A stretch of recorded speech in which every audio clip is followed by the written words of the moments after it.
Okay, we will reconvene the special meeting. Mr. City Attorney, is there any final action to report out? No final action tonight, Madam Mayor. Okay, thank you very much. Then we will we will adjourn the special meeting and call to order the regular meeting of the Folsom City Council on Tuesday, February 11th, 2025. Would the clerk please call the roll? Council members Raythel, Here. Rohrbach. Here. Kozlowski. Here. Leary. Here. And Aquino. Here, if you'd all please rise and join me in the Pledge of Allegiance. I pledge allegiance to the flag of the United States of America and to the republic for which it stands, one nation, under God, indivisible, with liberty and justice for all. All right, Mr. City Attorney, any agenda updates? None tonight. Thank you, Madam Mayor.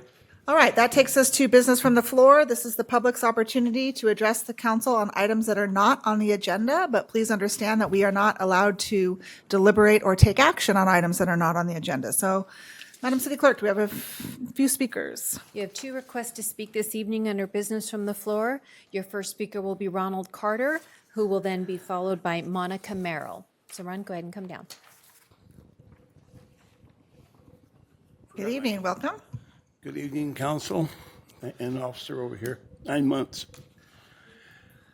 I'm here to address a couple of issues here tonight. I changed my format tonight after reading a couple of things here recently. One of them is today we had an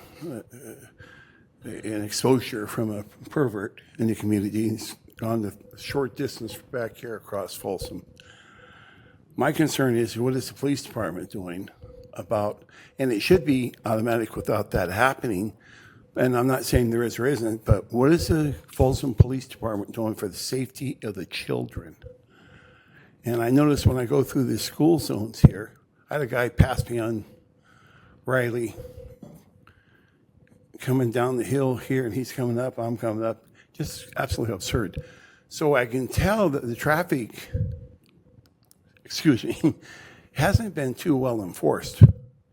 Now, my cousin, who worked for Santa Clara County Sheriff's Department, told me this years ago. One of the issues with Folsom is they simply, and he was a traffic cop for years, Santa Clara County, simply do not enforce the traffic laws. My concerns are they talk to the chief, talk to the police and department, and get some safety out there, especially around the school zones. My next move is talking about this child, whatever you want to call him. I've got different words than I probably should say here tonight, that was arrested today. What is local law enforcement doing about the safety of our children that are at issue? I was at my sister-in-law's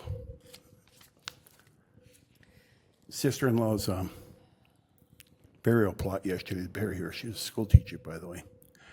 And she had 7 children, now tons of grandchildren. So I was exposed to a lot of my family members, these little kids having fun. Who's to save these kids out in the community when you got this guy not striking once, twice, but 3 times before he was apprehended? What is the Folsom Police Department doing for safety on the roads? More importantly, the children. And we need more enforcement around the schools, every one of them here in Folsom. And if I get a ticket because I'm going too fast or whatever, hey, I'll pay it. But I don't do that. But if I did, I would. So we need the safety of the children. I told Mike, you better look out, I'm coming after your job. I'm going to run again. When's the next election, Mike? Can you 2 tell? years. It's 2 years, though, but that comes in November, from 2 years from just here shortly. But I welcome everybody to take these words and maybe try to spread them throughout the community, spread them throughout your neighbors, your friends, and be more alert about the people that are on the streets, especially these homeless people. None of them are well, let's strike that.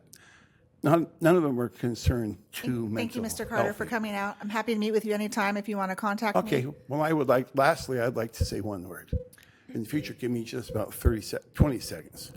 I invite everybody in this room tonight to encourage the safety of the children, both in the school zones and on the streets. What happened today needs to never happen again, hopefully and prayerfully. Thank you very much for your courtesy. Thank you. Our officers do a great job, but we're always looking for more. So if you know any, send them our way. The next speaker will be Monica Merrill.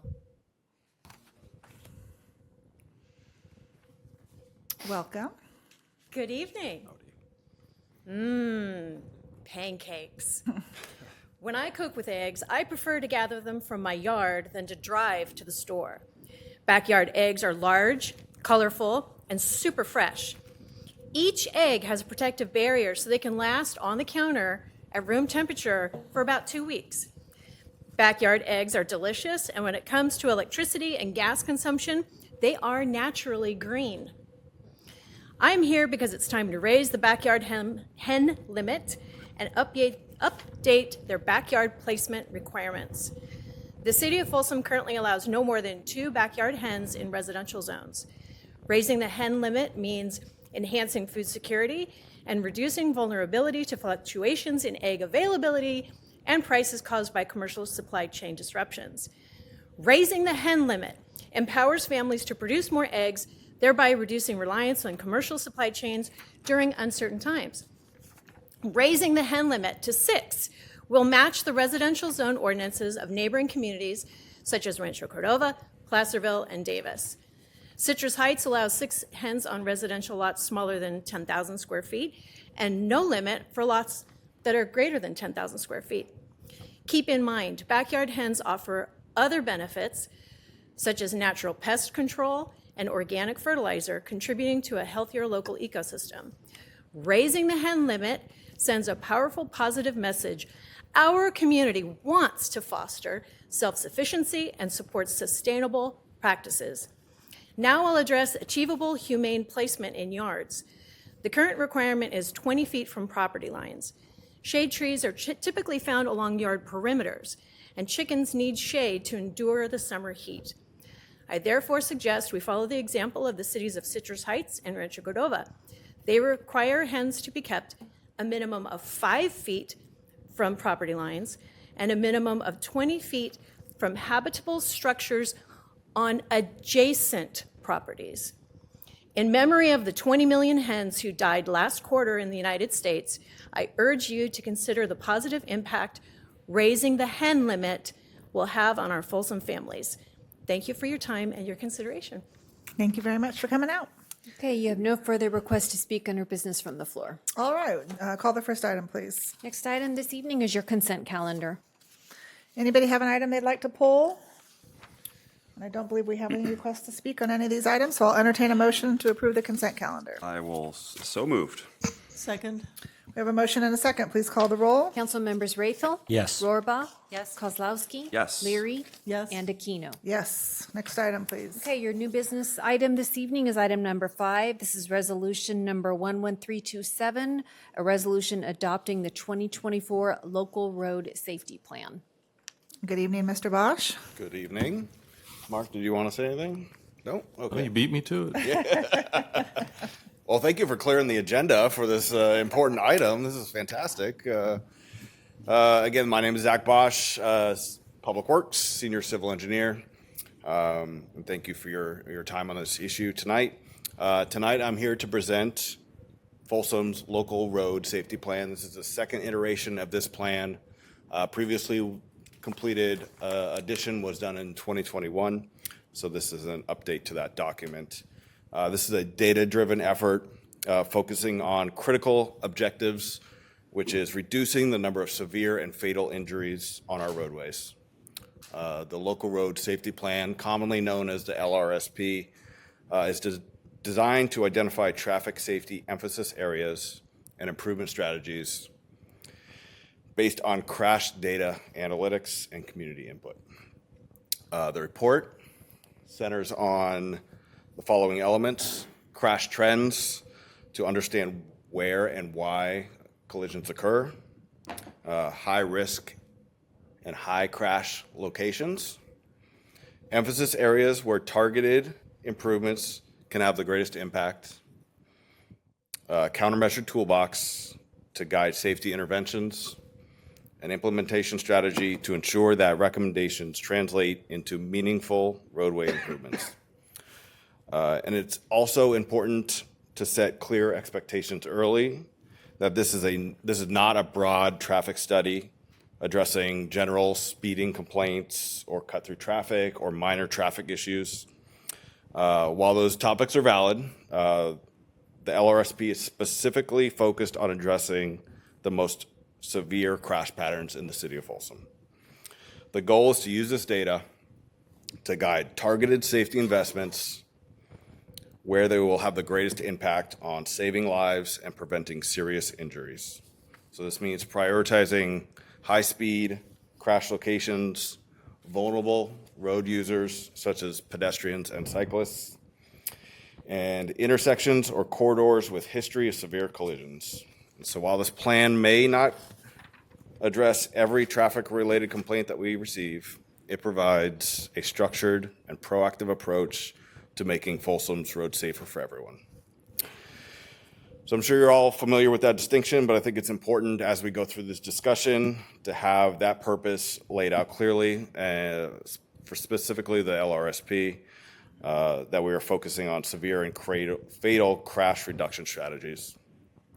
So I encourage you all to prioritize these aspects as we go through this discussion and this presentation, where we can maximize the impact of the recommended safety improvements of the document. So at the conclusion of this effort, 2 key deliverables will be produced: the Local Road Safety Plan Report and a future document, the Neighborhood Traffic Calming Toolbox. And that document will offer strategies to improve safety in our local neighborhoods. So the timeline for this document began in April 2024 when Council approved the consultant contract. We began data collection, exporting our 4-year crash history into this document, and that's a combination of the statewide system as well as the police department's own Crossroad database. Our consultant produced data analytics based on those reports.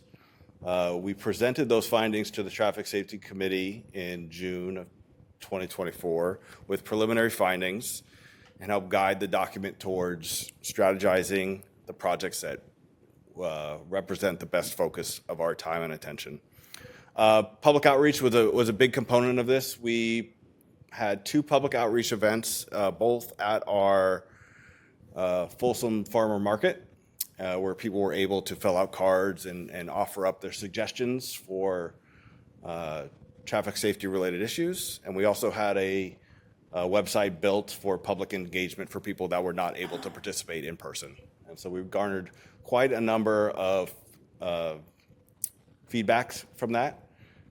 We incorporated that into our draft LRSP, which was presented to the Traffic Safety Committee in December. They had minor comments for that document. Those were incorporated and they were presented to you as tonight's local road safety plan. So with that, I'm going to introduce our consultant who helped us on this project, Kimberly Horn and Zach Ramalingam, to present the key findings and the statistics that were incorporated into the document.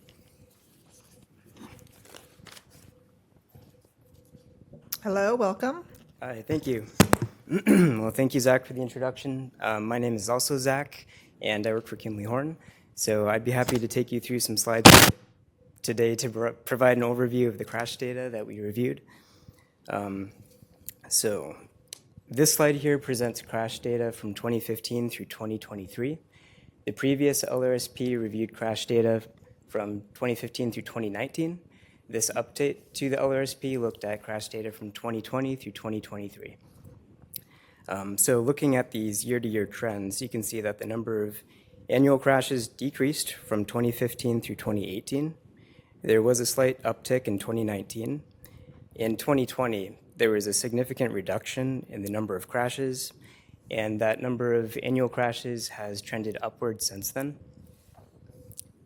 So given the COVID-19 pandemic which occurred, you can probably correlate the reduced number of crashes in 2020 with that.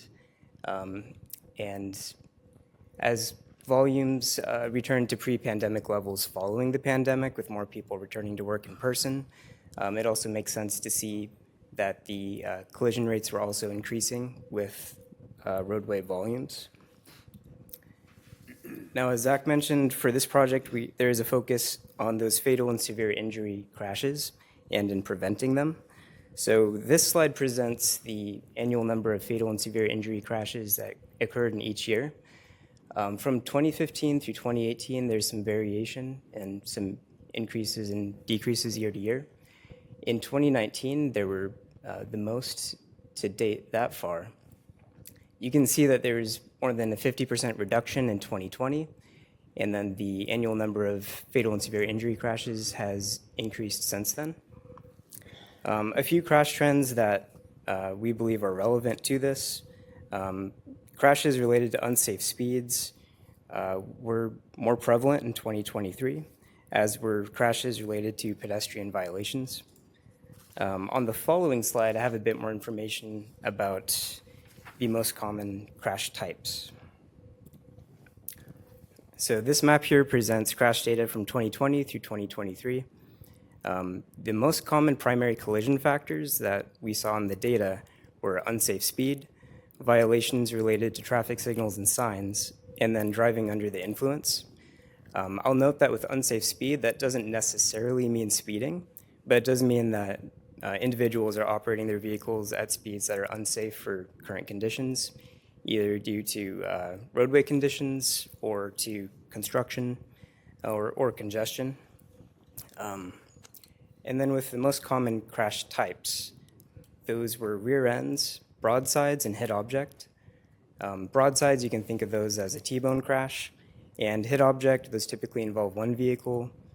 It's a lane departure incident where they're hitting either a mailbox or a fence, or something as severe as a tree or a house. Those can result in more significant injuries. So this slide here presents the locations of the fatal and severe injury crashes throughout the city. And the primary collision factors with this subset of crashes was consistent: unsafe speed, traffic signals and signs violations, as well as driving under the influence. There was some rearranging here of the top crash types. Hit object collisions were the most common crash type for these fatal and severe injury crashes, followed by broadsides and then pedestrians. So on the following slides, we have some data that present the most common crash types. So as I mentioned, when we're looking at all injury crashes, as is usual with most cities, rear ends were the most common, followed by broadsides. When we focus on the fatal and severe injury crashes, that would be hit object, broadside, and pedestrian. Now comparing these two different pie charts, pedestrian crashes only account for 3% of all crashes, and yet you can see that they are involved in 12% of all fatal and severe injury crashes. Similarly with bicycles, they accounted for 3% of all crashes, and yet they were involved in 9% of all fatal and severe injury crashes. So you see that when these bicycle and pedestrian crashes do occur, they do tend to result in more severe injuries, hence the focus on bike and pedestrian safety.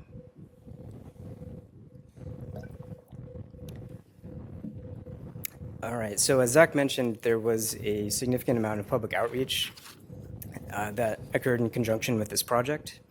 We had an online website where individuals could go and leave comments throughout the city at locations where they have a safety concern. We received a total of 382 site-specific comments. We also had a survey that people could fill out where they could report the safety trends that they're most concerned about throughout the city. Those were aggressive driving behavior and pedestrian safety were the most commonly reported safety concerns. We also did tabling at the farmers market. If you were out there, you may have been accosted by me asking you to fill out a survey. But we got some really good engagement out at the farmers market as well, and we're able to interview at least 85 people. We also went to the Traffic Safety Committee, reporting the crash data and getting input on potential projects. So as part of the study, we have looked at case study locations. So this was a data-driven process, and we did this in partnership with city staff and also with the Traffic Safety Committee. We identified 15 case study locations, which you can see pictured in the map here.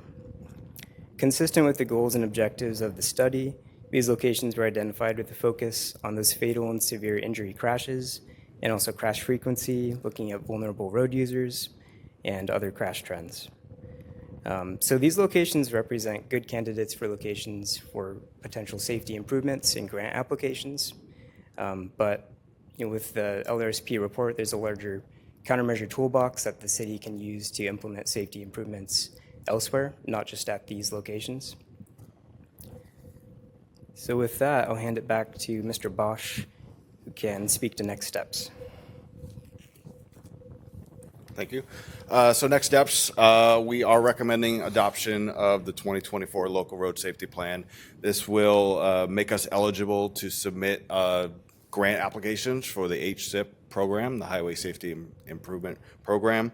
Another guideline for that is that we must maintain and update this document at least once every 5 years. So we will be scheduling that to be updated.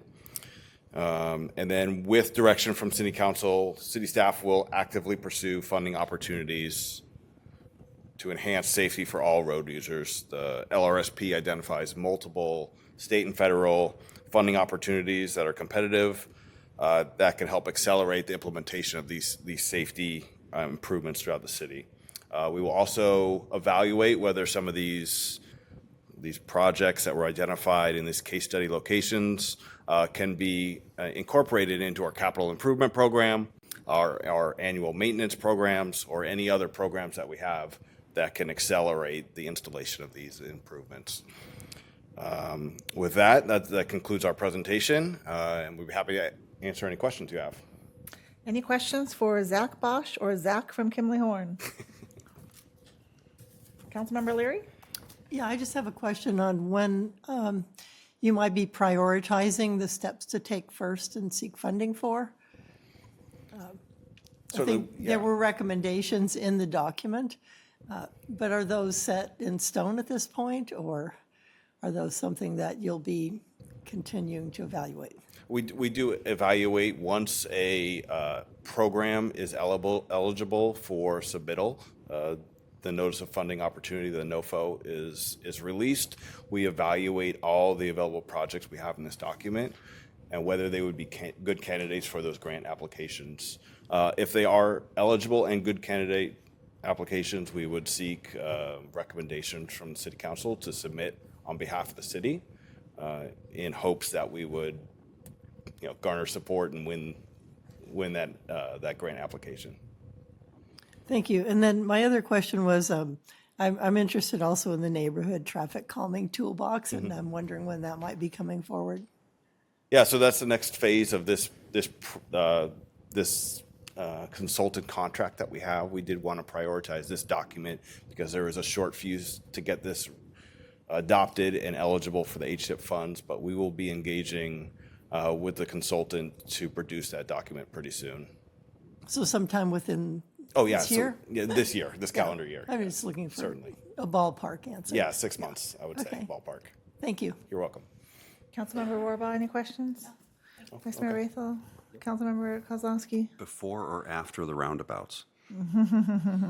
Incorporation with the roundabouts. All right, thank you. There's certainly locations which would which would fit nicely. I was being snarky, no answer unnecessary. Not you. Okay, I don't have any requests to speak on this item, but is there anybody on the public who would like to comment on this item? If so, come on down to the podium, please. Monica Merrill, you're up first. Hi, I'm Monica Merrill. I've been here since '97, and I've seen a lot of different traffic patterns, ebb and flow. And I'm ashamed to say that last year, possibly because it was an election year and I had information overload, I didn't know anything about giving feedback. So I'm wondering if it's possible, because every month I get solicited to donate money on my utility bill. Maybe those utility bills could be used to give gentle reminders to people that there is going to be this toolbox of neighborhood traffic calming, and that it might provide a way to interact with property owners and people who are paying for those city services, to actually, that would be a reminder of, do you have traffic concerns? Do you have anything to report? because somehow it went by too fast. This whole issue went by, it just went right by me. I didn't even notice it. Okay, thank you. Mr. Carter? Thank you, Ms. Mayor. My question is, what is the financial impact of this entire study? What's the impact going to be to the community, federal, state, and all the different, what's it going to cost? Mr. If Ackerman? anything. Okay, thank you. Thank you. Well, the study itself probably was, what, roughly 40, 50, no, more than that. Around 80,000 to complete the study, the update. The Highway Safety Improvement Program generally has only a minimal local match. For example, in the last funding round of HSIP, we were awarded about $3 million for 3 projects, and the local match was, I think, only 10% for one of the projects, and it was 100% for the other 2. So it depends on what is being requested, and as Zach mentioned, what are the criteria associated with the grant. But generally, HSIP is very heavily federally funded with minimal local match. Okay, perfect, thank you. Any other questions from my colleagues? Otherwise, I will entertain a motion to adopt the resolution. I'll move to adopt resolution number 11327. Second. We have a motion and a second. Please call the roll. Council members Raythel? Yes. Rohrbaugh? Yes. Kozlowski? Yes. Leary? Yes. And Aquino. Yes. All right, that takes us to city manager reports. Mr. Haverty. Thank you, Madam Mayor. I'd like to let the community know that the communications unit, our police and fire department staff members are developing a community outreach program to raise awareness about the impending wildfire risks in our city and in Folsom, and equip residents with tools to create defensible spaces and emergency plans. So that's going to be coordinated with the OES and CAL FIRE outreach that happens in May, but there's a significant ramp up that our comms unit will be doing before that. And the second topic, we're informing the community about the 988 service. As you can call or text 988 for free, confidential mental health crisis support 24/7. And this nationwide lifeline connects you with trained counselors when you need help. And the outreach includes a website, newsletter, freeway signs, bridge signing, and more ways to do that. Later this week, we have a winter storm moving through our region, and Folsom residents and business owners can access free self-serve sand and sandbags 24/7. We have 2 locations, one next to Fire Station 36 at 9700 Oak Avenue Parkway, and then we also have sand behind this City Hall, 50 Natoma Street. Our Folsom nonprofits should be aware now that they can apply to sell state-approved fireworks for the July 4th fundraising, and eligible groups must apply by noon on March 14th, so that's a deadline for that. And then a different topic, we'd like to encourage you to explore Folsom's Fun Factory and Kindergarten Readiness programs at the preschool open house on February 25th from 4 to 6 p.m. You can meet the teachers, tour classrooms, and learn more about that.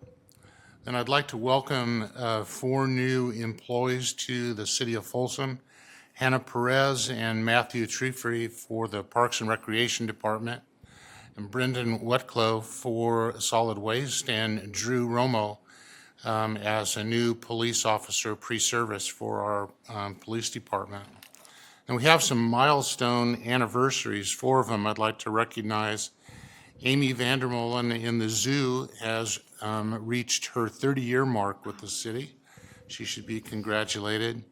And Kimberly Lim Watson and Cody Bateson and Billy Hilton all have reached their 20-year anniversary with the city as well. Thank you for your dedicated service for so many years.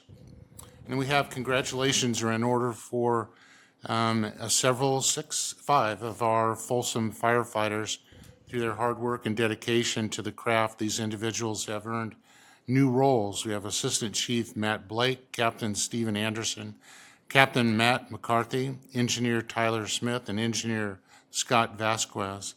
And then also in our finance department, Liz Hanna also was promoted to Revenue Services Manager. So all of these individuals contribute to our city and to the citizens on a daily basis, and I thank them for their service and continuing dedication to this community. Thank you. Thank you, Mayor. Very nice, thank you. That takes us to council comments. Councilmember Kozlowski, No report tonight. Vice Mayor Rathel.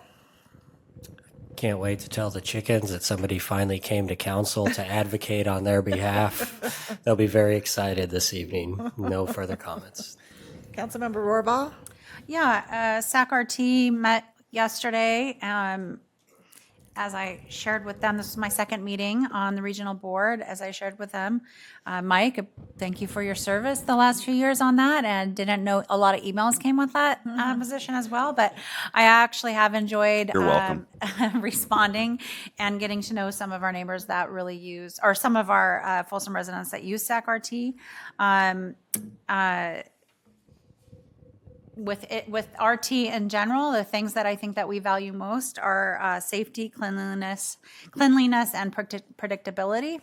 I did get some positive feedback from some of these residents that the safety seems to be really improving a lot lately or in the last several years, and they feel very decent and very, they value their experience. They don't feel unsafe on RT at this moment. So that's a really positive thing from what I've heard the previous, before 2 years ago. Unfortunately, I don't know about the cleanliness, but fortunately we added the 15-minute train at the beginning of January, but unfortunately there's been a lack of predictability with that. There's a lot of kinks being worked out. It's running about every 30 minutes still. A lot of residents are having to get off at Sunrise and then wait and board another train. RT is aware of it. They're working on it. They hope by the next couple weeks they'll have some more kinks worked out. It seems to me everyone's being patient. So for those riding RT, if you're listening, be patient. I'm paying attention. RT is paying attention, and they're trying to work it all out. So I think in the end, it'll service Folsom in a much better and broader way. But as with anything, there's some kinks. So I just wanted to update that. SAC-RT, there's a lot more going on in the bigger world of RT and funding. So if anyone has any questions on that, please let me know, and I would be happy to respond. But otherwise, I appreciate being on the regional board. Thank you, Mayor, and that's it. Good, thank you. Councilmember Leary.